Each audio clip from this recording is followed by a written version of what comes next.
Moteur ça tourne. Non, tu mets pas de pastèque. Tu mets pas de pastèque. Oh.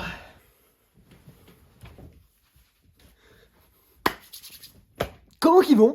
Aujourd'hui, on va faire une deuxième partie des mots compliqués. Les mots compliqués, numéro 2.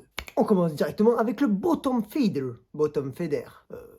BF. C'est le système permettant d'alimenter l'atomisateur en liquide par le bas de la cigarette via une pression sur la fiole située dans le mode qui va faire remonter le liquide jusqu'à la résistance. Voici donc le bottom feeder.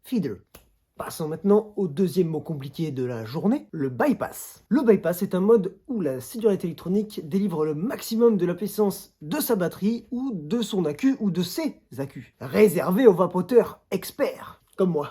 Passons maintenant au troisième mot de la journée, le dripper. C'est un type d'atomiseur reconstructible, où il n'y a pas de réservoir pour le e-liquide. Ce dernier est donc directement versé sur la résistance, et il offre la meilleure restitution des saveurs. Il est recommandé pour les experts de la vape, comme moi. Quatrième mot, on peut dire quatrième mot ou quatrièmement. Le drip tip, drop the top ou drip tip. Hey, il s'agit de l'élément qui est au sommet de votre CE, c'est celui qui est en contact avec votre bouche et qui vous permet donc d'aspirer la vapeur. Il existe plusieurs tailles et formes de drip tip, il y en a pour tous les goûts, il y en a toutes les couleurs, il y en a pour tout le monde, qui modifient votre expérience de vape. Les standards les plus répandus sont 510 et 810, mais il existe aussi des formats propriétaires, c'est-à-dire qu'ils sont compatibles seulement avec un certain modèle de cigarette électronique. Passons tout de suite aux deux derniers mots de cette vidéo, le dry burn et le dry it. Dry burn et dry it. Donc le dry burn, qu'est-ce que c'est? C'est la manipulation faite après le montage d'un atomiseur reconstructible. Elle consiste à faire chauffer la résistance jusqu'à ce qu'elle rougisse afin de la nettoyer, de la stabiliser et de vérifier par conséquent l'absence de court-circuit. Passons tout de suite au dernier mot, le dry it. C'est une sensation désagréable, très irritante pour la gorge, qui survient lorsqu'on tire sur sa cigarette électronique alors que le réservoir est vide ou bien que le coton